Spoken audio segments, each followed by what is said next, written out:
Points बता रहा था। सर्कल के सेंटर को अगर मैं पॉइंट P से ज्वाइन करता हूं तो OP जो लाइन है वो दोनों टेंजेंट्स के साथ इक्वली इंक्लाइंड है, दोनों टेंजेंट्स के साथ इक्वली इंक्लाइंड है। एज वेल एज ये इस एंगल को भी OP जो लाइन वो बाइसेक्ट करेगी।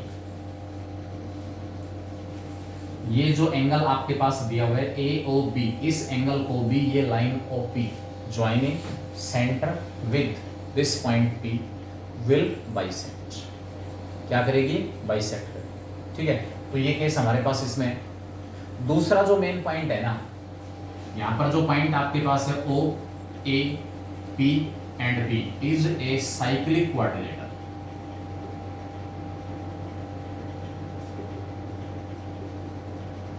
ये नहीं कि सर ये तो पॉइंट तो सर्कल के ऊपर है ही नहीं। ये चारों पॉइंट जिस सर्कल के ऊपर हैं वो सर्कल ये वाला नहीं है जो मैंने ड्रा कर रखा है, वो दूसरा सर्कल होगा। और OP जो है वो उस सर्कल का डायमीटर होगा। OP हमारे पास क्या होगा? सर्कल का डायमीटर। O से A से a unique circle will pass through this points. यानी कि कोई सर्कल के बाहर पॉइंट प्रेजेंट था, उस पॉइंट से आपने इस सर्कल के ऊपर दो टेंजेंट ड्रा कर दिए, उन दोनों टेंजेंट्स की लेंथ इक्वल है।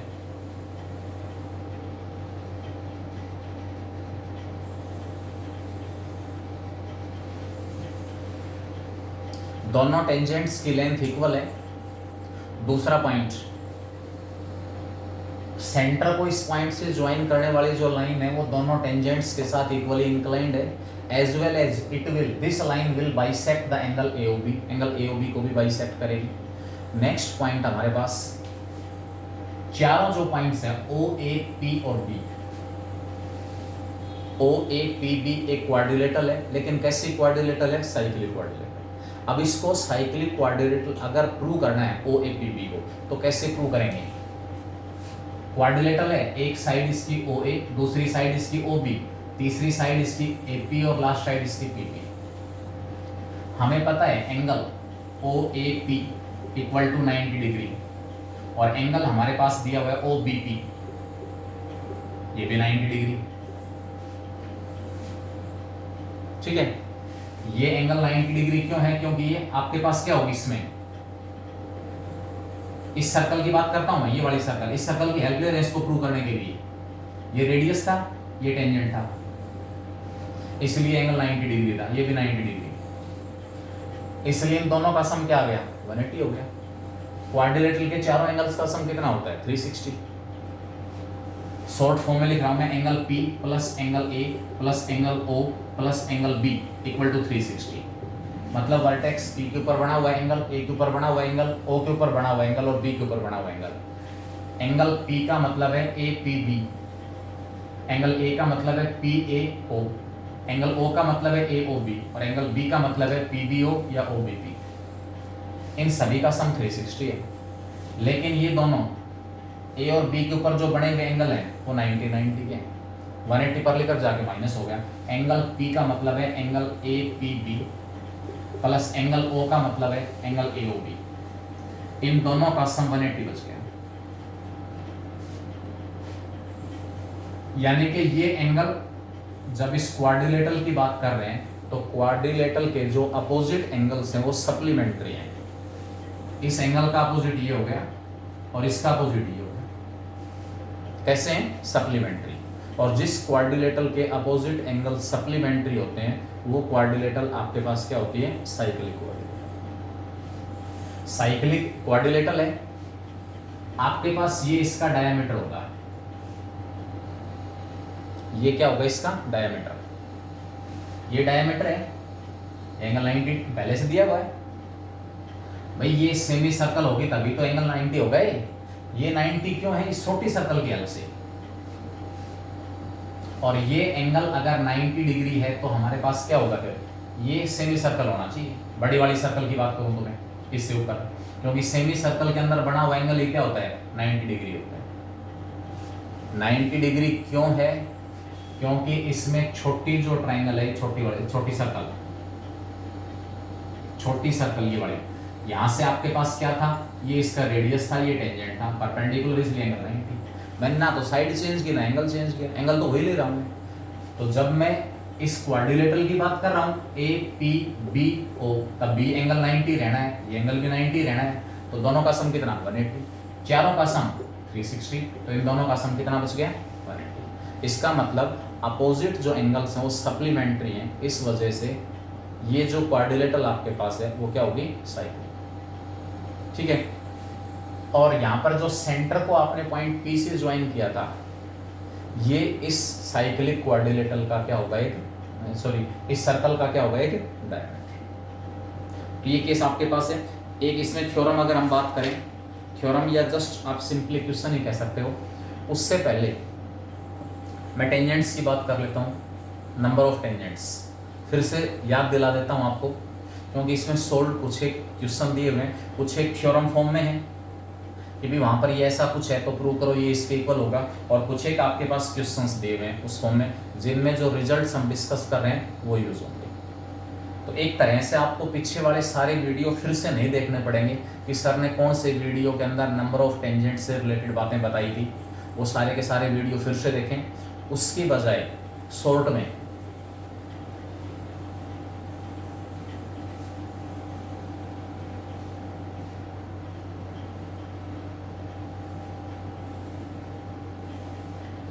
Number of common tangents to the two circle, एक सर्कल का केस मैंने बता दिया, number of common tangents to the two circles. बेटा रिजल्ट ही बताए जाएंगे, रिजल्ट बेसिक है वो सारे बता दिए। उसके बाद जो क्वेश्चंस आपके डाउट्स के रूप में आएंगे हो सकता है मैं इंडिविजुअली सोल्व करूं, क्योंकि उसमें प्रॉब्लम ये आती है कि सर मेरा तो डाउट नहीं है, मैं क्यों बैठा हूं फिर क्लास में, मैंने ये क्वेश्चन निकाल लिया। तो मान लो 2-4 का डाउट है, मैक्सिमम का डाउट है ब्लैक बोर्ड पे डिस्कस हो जाएगा, क्योंकि मैक्सिमम का डाउट है तो, लेकिन 1-2 का डाउट है तो फिर हम उसको कोशिश करेंगे इंडिविजुअली ही सोल्व करके। अगर कोई ऐसा टेक्निकल पॉइंट है कि भी समझाने की जरूरत है, यहाँ पर ऐसा क्यों हो रहा है, तो टेलीफोनिकली फ़ोन करके बता दिया, जो मैं पीछे करता रहा हूँ। और अगर ऐसा है कि भी 1-2 का वैसे कैलकुलेशन से अंदाज़ा लग जाएगा, निकाल लेगा बच्चा, तो सोल्व करके वैसे भेज दिया जाएगा सॉल्यूशन। कोशिश करता हूँ जो भी डाउट्स हैं वो सारे ग्रुप के अंदर शेयर कर दिए जाएँ उनका सॉल्यूशन, ताकि कुछ एक बच्चे पूछते नहीं हैं वो भी उन क्वेश्चंस को निकाल लें। लेकिन बेटा बार बार ध्यान रखना, रिजल्ट वही बच्चा देगा जो मेहनत करेगा, रिजल्ट वही बच्चा देगा। 4-5 बच्चे ऐसे हैं जिनकी परफॉर्मेंस में कंटिन्यूटी है, कि कोई भी टेस्ट हुआ उन्होंने अपनी पोजीशंस को मेंटेन रखा है, बाकी बच्चे फ्लक्चुएट कर रहे हैं। अब की बार कुछ एक बच्चों के साथ प्रॉब्लम आ रही है, अटेम्पटेशन, मैट वाला जो पेपर वो अटेम्पटेशन ही 60-70 क्वेश्चन दिखा रहा है। अब कहाँ पर क्या टेक्निकल प्रॉब्लम है, तो वो इतने मायूस ना हो कि भी मेरी रैंकिंग कहाँ चली गई। हमें भी पता है उन बच्चों की परफॉर्मेंस कहाँ पर है, और उन बच्चों को भी पता है कि मेरा लेवल क्या है। मान लो कोई टेक्निकल इश्यू आ गया, उसकी वजह से बच्चा अटेम्प्ट नहीं कर पाया, कि सर टोटल अटेम्प्टेड ही मेरे तो इतने दिखा रहा है, कोई बात नहीं, वो टेक्निकल इश्यू है, तो अपने आप को ना तो मतलब नीचे ले जाने की जरूरत है कि भी मेरा तो लेवल नीचे आ गया। हमें भी पता है किस बच्चे का लेवल क्या है और आपको भी पता है, लेकिन अपनी जो मेहनत है वो डेली ना पड़े, उसमें किसी प्रकार की कोई गिरावट ना आए। आगे जैसे जैसे टाइम आ रहा है, मौसम कोऑपरेटिव होता जा रहा है, लेट नाइट, रात को देर तक आप अपनी पढ़ाई कर सकते हैं, सुबह उठ के जो बच्चा जिस समय कंफर्टेबल है, शाम को नींद आ गई शाम को सो जाएं कोई दिक्कत नहीं है, सुबह टाइम से उठ लें, 6 घंटे मैक्सिमम 6 घंटे। और आगे जैसे जैसे एग्जाम के नज़दीक जाओगे, 11th-12th में जाने के बाद तो हम 2 साल तो यही बोलते हैं बच्चों को कि बेटा 5 घंटे से ज़्यादा नहीं सोना, 5 घंटा सोना सफिशिएंट है, 2 साल। इसके बाद जो इसका परिणाम मिलेगा ना इस तपस्या का, वो इतना ज़बरदस्त होगा, इतना फ्रूटफुल होगा कि आप अंदाज़ा भी नहीं लगा सकते।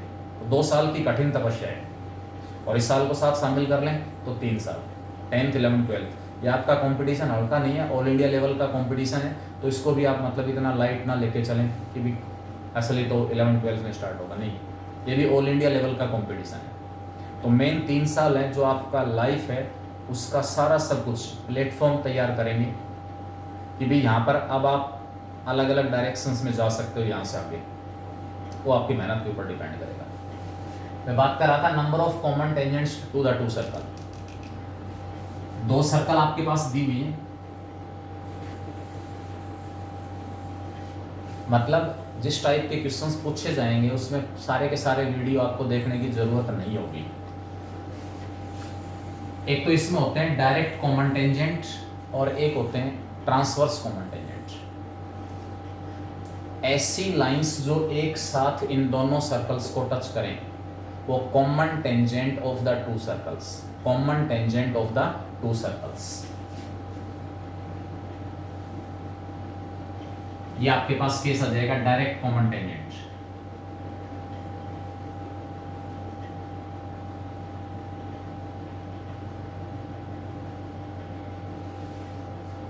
दूसरे हमारे पास होते हैं ट्रांसवर्स कॉमन टेंजेंट। अब इन दोनों में डिफरेंस क्या है? डेफिनेशन वाइज हम कैसे डिफाइन करेंगे कि डायरेक्ट कॉमन टेंजेंट और ट्रांसवर्स जो कॉमन टेंजेंट है उनको डिफाइन ही कैसे किया जाए?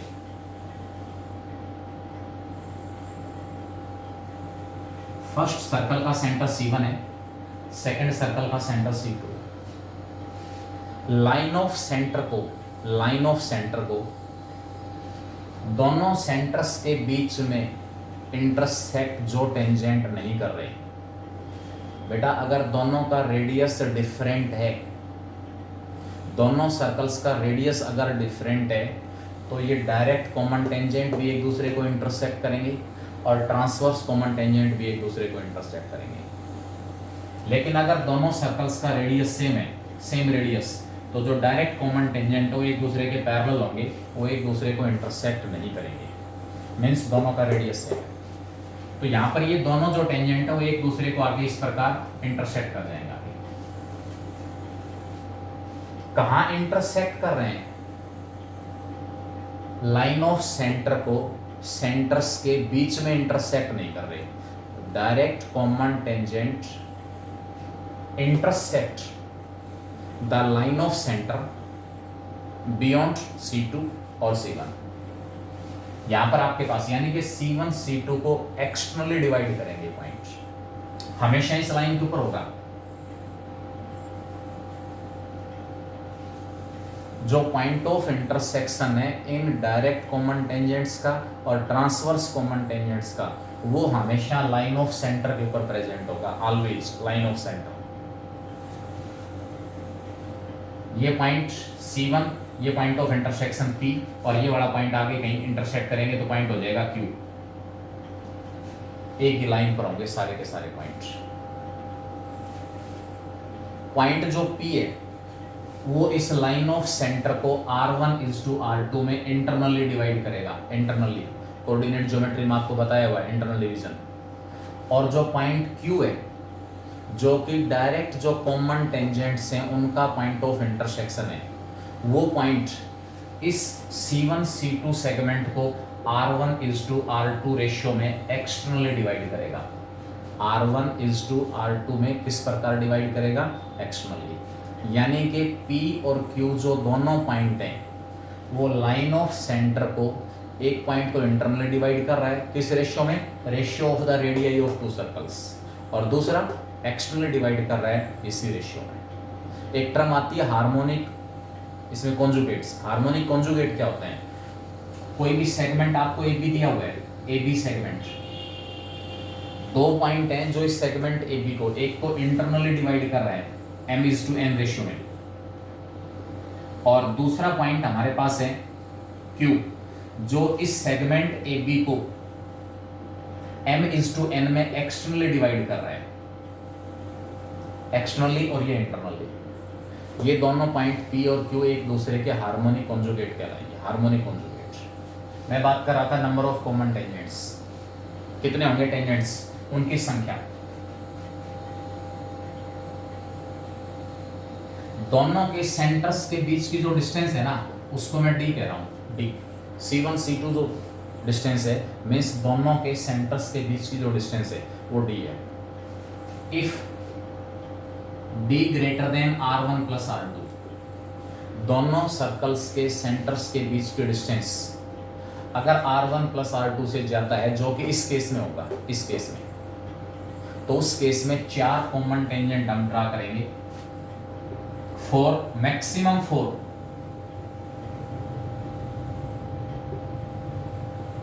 Drawn can be drawn, maximum 4 है।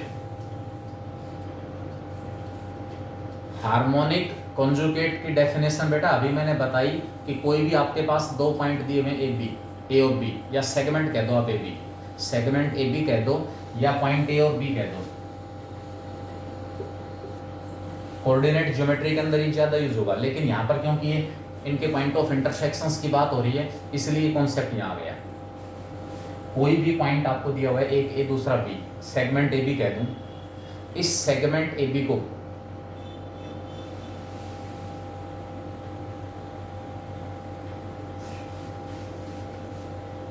पॉइंट ए के कोऑर्डिनेट x1 y1 है, पॉइंट बी के कोऑर्डिनेट x2 y2 है। जो पॉइंट इस सेगमेंट ए बी को इंटरनली m/n में डिवाइड करेगा, section formula in coordinate geometry, ये नहीं, कोऑर्डिनेट ज्योमेट्री का मतलब है हम X Y plane, coordinate axis, coordinates, distance formula, उसकी बात कर रहा हूं मैं। ये पॉइंट P इस सेगमेंट ए बी को m/n में इंटरनली डिवाइड कर रहे हैं। इसका मतलब आपके पास इस पॉइंट P के coordinate mx2 plus mx1 upon में m plus n, my2 upon plus ny1 upon में m प्लस n। बेटा इसमें जैसे आपसे क्वेश्चन, आपके लेवल का क्वेश्चन कैसे पूछ सकता है, 2 सर्कल दे दी, एक का सेंटर ये है, दूसरे का सेंटर ये है, दोनों का रेडियस दे दिया, ये कंडीशन सेटिस्फाई हो रही है, d greater than r1 plus r2। जो 4 टेंजेंट हम ड्रा करेंगे ना, 4 टेंजेंट, उन में से 2 टेंजेंट एक जगह इंटरसेक्ट करेंगे जो ट्रांसवर्स कॉमन टेंजेंट है, और जो डायरेक्ट कॉमन टेंजेंट है वो एक जगह इंटरसेक्ट करेंगे। तो इन टेंजेंट्स के पॉइंट ऑफ इंटरसेक्शन के कोऑर्डिनेट निकालो। उस केस में ये हार्मोनिक जो कॉन्जुगेट है वो बड़ा कॉन्सेप्ट यूज होगा। मुझे क्या पता हो कि जो डायरेक्ट कॉमन टेंजेंट है, डायरेक्ट कॉमन टेंजेंट्स का पॉइंट ऑफ इंटरसेक्शन इस C1 C2 सेगमेंट को किस रेशियो में डिवाइड करेगा, R1:R2 में। किस प्रकार, एक्सटर्नली। ये इंटरनल और एक्सटर्नल क्या होता है, इंटरनली डिवाइड करने वाला जो पॉइंट है वो A और B के बीच में होगा, और जो पॉइंट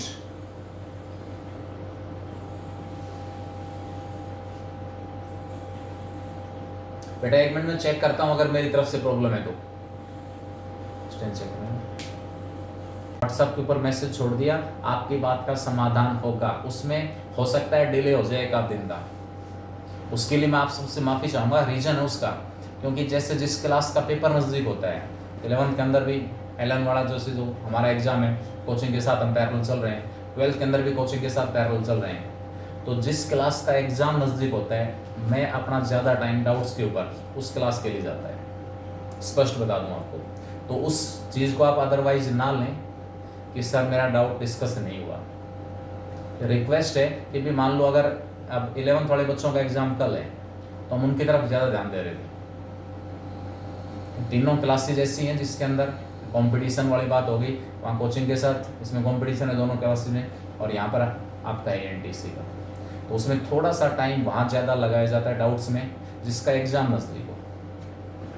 मैंने आपको बताया इस कॉन्सेप्ट से रिलेटेड क्वेश्चन पूछेगा तो कैसे पूछेगा, आपसे कहेगा कि ये जो कॉमन टेंजेंट्स है ना, इनके पॉइंट ऑफ इंटरसेक्शन बताओ, मत कहो डायरेक्ट और ट्रांसवर्स। अब अंडरस्टूड है वो बात कि इंटरसेक्ट करेंगे हमारे पास कौन से, ये वाले जो टेंजेंट है, डायरेक्ट जो कॉमन टेंजेंट है उनका पॉइंट ऑफ इंटरसेक्शन क्या है, ट्रांसवर्स जो कॉमन टेंजेंट है उनका पॉइंट ऑफ इंटरसेक्शन क्या है। ये इंटरनल और एक्सटर्नल एक्चुअल में होता क्या है, मतलब ये है कि इस पॉइंट P में सेगमेंट AB के 2 टुकड़े कर दिए, 2 लेंथ में डिवाइड कर दिया, इन दोनों की लेंथ का रेशियो AP/PB ये m/n है, m/n। अगर पॉइंट Q AB को एक्सटर्नली डिवाइड कर रहा है, AB को, तो AB प्रोड्यूस्ड के ऊपर मिलेगा पॉइंट आपको। जो पॉइंट है Q एक्सटर्नली डिवाइड करने वाला पॉइंट A और B के बीच में नहीं मिलेगा, AB प्रोड्यूस्ड के ऊपर। और यहाँ पर भी AQ और QB का जो रेशियो है वो m/n ही होगा। आप कहोगे सर यहाँ तो लेंथ तो मुझे ज़्यादा दिखाई दे रही है Q और QB, ये सेम कैसे आ गया? सेम आएगा 3/2, 6/4, उसके बाद 9/6, ये सारे के सारे 3/2 हैं, सारे के सारे किसके इक्वल हैं? 3/2, लेकिन जो रेशियो होगा वो सेम मिलेगा।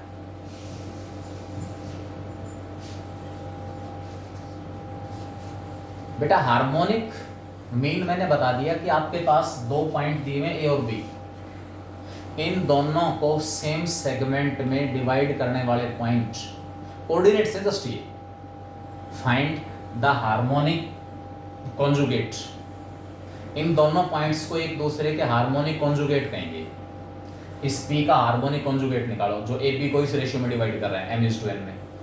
तो P अगर इंटरनली डिवाइड कर रहा है तो जो इसका हार्मोनिक कॉन्जुगेट होगा, हार्मोनिक कॉन्जुगेट, वो इसी सेगमेंट AB को m/n में एक्सटर्नली डिवाइड करेगा। बस एक पॉइंट दिया हुआ है, उसका हार्मोनिक कॉन्जुगेट आपसे निकलवा रहा है, इसका मतलब उस सेगमेंट को उसी सेम रेशियो में एक्सटर्नली डिवाइड करने वाला जो पॉइंट है उसके कोऑर्डिनेट हमें निकालना है।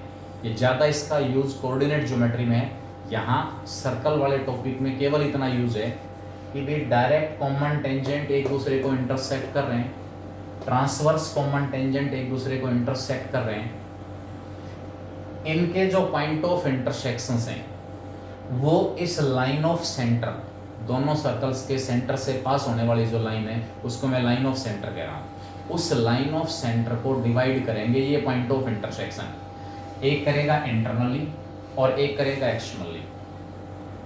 किसका? डायरेक्ट जो कॉमन टेंजेंट है उनका point of intersection C1 C2 को एक्सटर्नली डिवाइड करेगा, किस रेशियो में? In the ratio of the radius. और जो ट्रांसवर्स कॉमन टेंजेंट है उनका जो पॉइंट ऑफ इंटरसेक्शन है वो इस लाइन ऑफ सेंटर को किस रेशियो में डिवाइड करेगा? वही R1:R2, और ये इंटरनल होगा। एक्सटर्नल के केस में मैंने आपको कोऑर्डिनेट बता दिए, इंटरनल के केस में। एक्सटर्नल के केस में पॉइंट जो Q हमारा है वो ऊपर नीचे प्लस की जगह माइनस हो जाएगा बस। ये उस पॉइंट के कोऑर्डिनेट है जो इस AB सेगमेंट को एक्सटर्नली किस रेशियो में डिवाइड कर रहा है? m/n में। आपके पास सेंटर के कोऑर्डिनेट होंगे, सेंटर के कोऑर्डिनेट होंगे R1 और R2 होगा, आराम से आप P और Q के कोऑर्डिनेट निकाल सकते हो। ये P और Q एक दूसरे के हार्मोनिक कॉन्जुगेट कहलाएंगे। ठीक है, अब मैं वापस कंडीशंस के ऊपर आता हूँ। मैंने बताया पहली कंडीशन है नंबर ऑफ टेंजेंट्स से रिलेटेड क्वेश्चन जरूर पूछा जा सकता है। नंबर ऑफ टेंजेंट्स, ये दो सर्कल हैं, इनके ऊपर आप मैक्सिमम कॉमन टेंजेंट कितने ड्रा कर सकते हो? मैक्सिमम 4 से ज़्यादा ड्रा नहीं होंगे। चाहे कोई भी सिचुएशन हो, 4 से ज़्यादा कॉमन टेंजेंट ड्रा नहीं हो सकते। ऐसी लाइंस जो एक साथ इन दोनों सर्कल्स को टच करें वो होंगे टेंजेंट, और मैक्सिमम उनकी संख्या आपको 4 मिलेगी। कब? जब उन दोनों के सेंटर्स के बीच की डिस्टेंस R1 + R2 से ज़्यादा है, ये सिचुएशन मिलेगी। एक दूसरे को सर्कल टच नहीं करेंगी। सेकंड पॉसिबिलिटी,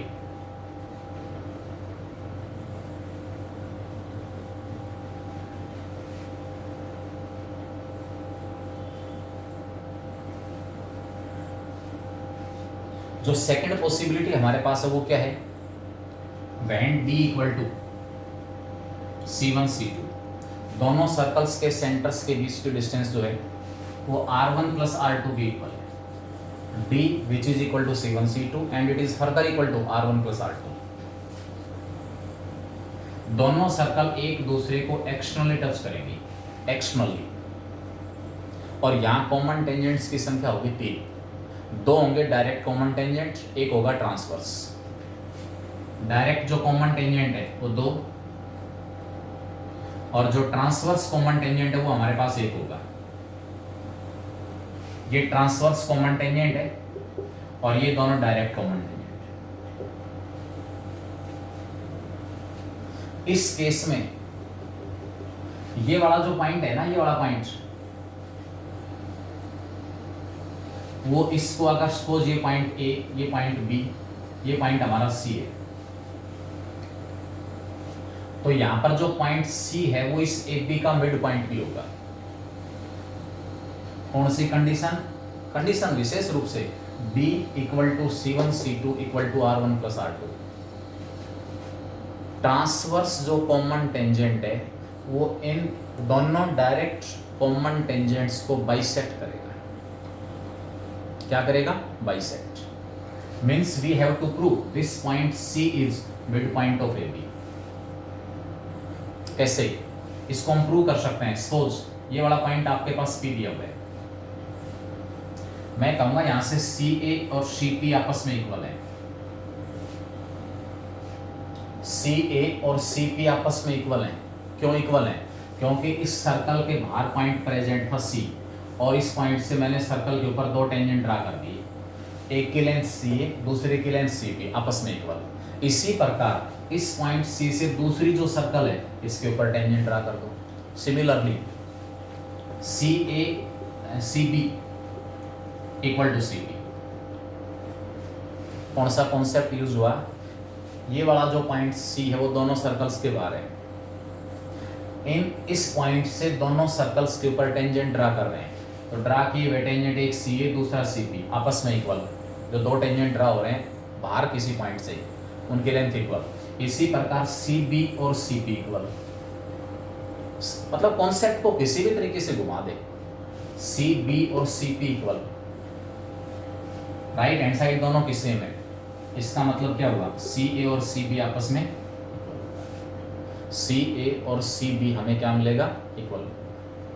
ठीक है, ये केस आपके पास इसमें होगा। यानी कि जब डी R1 प्लस R2 के इक्वल है तो ट्रांसवर्स जो कॉमन टेंजेंट है, ट्रांसवर्स कॉमन टेंजेंट, वो डायरेक्ट कॉमन टेंजेंट की लेंथ को, लेंथ, क्योंकि डायरेक्ट कॉमन टेंजेंट तो ये अनलिमिटेड लाइन होगी, अनलिमिटेड लाइन, और डायरेक्ट कॉमन टेंजेंट की लेंथ ए और बी के बीच की डिस्टेंस, ए और बी के बीच की डिस्टेंस, ये डायरेक्ट कॉमन टेंजेंट की लेंथ को क्या करेगा?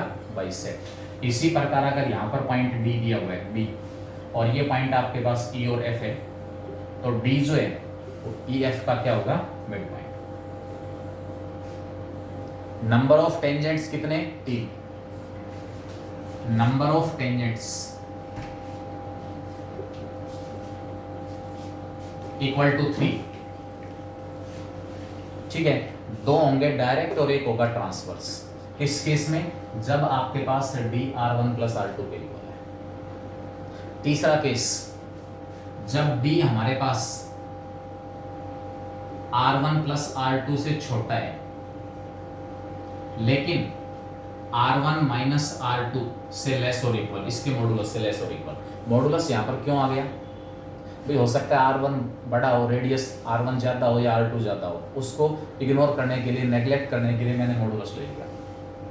इस केस में अगर ये कंडीशन सेटिस्फाई हो रही है, दोनों सर्कल्स के सेंटर्स के बीच के डिस्टेंस अगर R1 प्लस R2 से कम है लेकिन R1 माइनस R2 के मॉडुलस से ज़्यादा है, तो उस केस में दोनों सर्कल एक दूसरे को 2 पॉइंट्स के ऊपर इंटरसेक्ट करेंगे।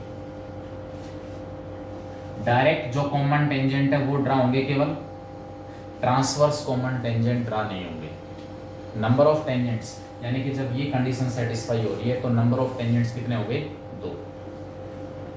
और नेक्स्ट केस आपके पास, अगर D modulus of R1 minus R2 के इक्वल है, दोनों के सेंटर्स के बीच के distance, D modulus of R1 minus R2, एक टेंजेंट ड्रा करेंगे बस, केवल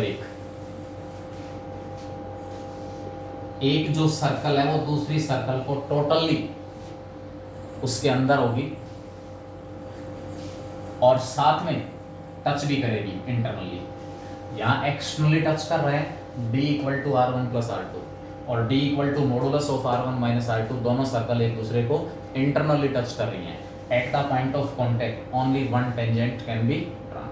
एंड लास्ट सिचुएशन हमारे पास है कि जब दोनों सर्कल्स, ये बड़ा केस दिया होता है, कॉमन टेंजेंट एक भी ड्रा नहीं होगा, एक भी कॉमन टेंजेंट यहाँ पर हम ड्रा नहीं कर सकते। और ये सिचुएशन कब अपीयर होगी? 0 less than equal to d, strictly less than R1 minus R2 का मॉडुलस। अब ये 5 पॉइंट आपको लिखने थे इसके अंदर, क्योंकि d R1 प्लस R2 से ज़्यादा है तो 4 tangent, d R1 plus R2 के इक्वल है तो 3 टेंजेंट।